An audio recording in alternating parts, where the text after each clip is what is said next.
เคยมีบ่คือแต่กี้เดี๋ยวนี้น้องเป็นจังไดไปอยู่กับเขาน้องคือสิดีไปพบคนที่มั่งมีเงินทองน้องบ่มาหมายปองประคองความมักสองเฮา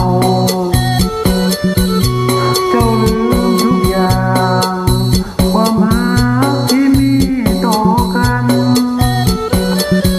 น้องมาลืมมันทุกวันอายได้แต่คอยอย่าไปเลยน้องไอ้นี่ของขวัญใจอย่าทิ้งอ้ายไป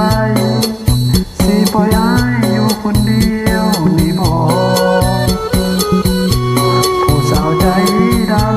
ำลืมคำสัญญาขันนอง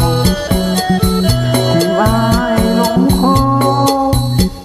บ่เคไอ้น้องนา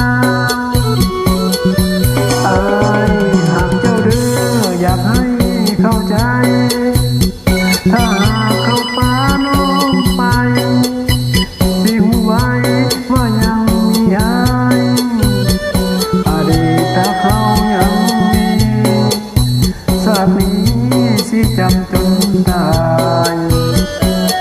ถ้าเขาเบื่อเขานายเมื่อไรให้น้องคืนมา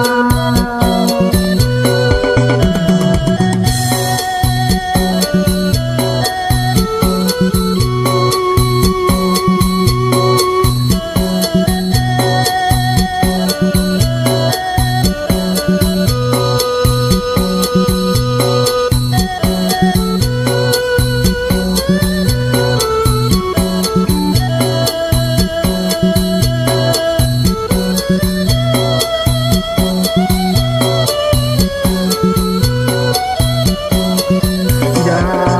ไปเลยน้องไอ้นี่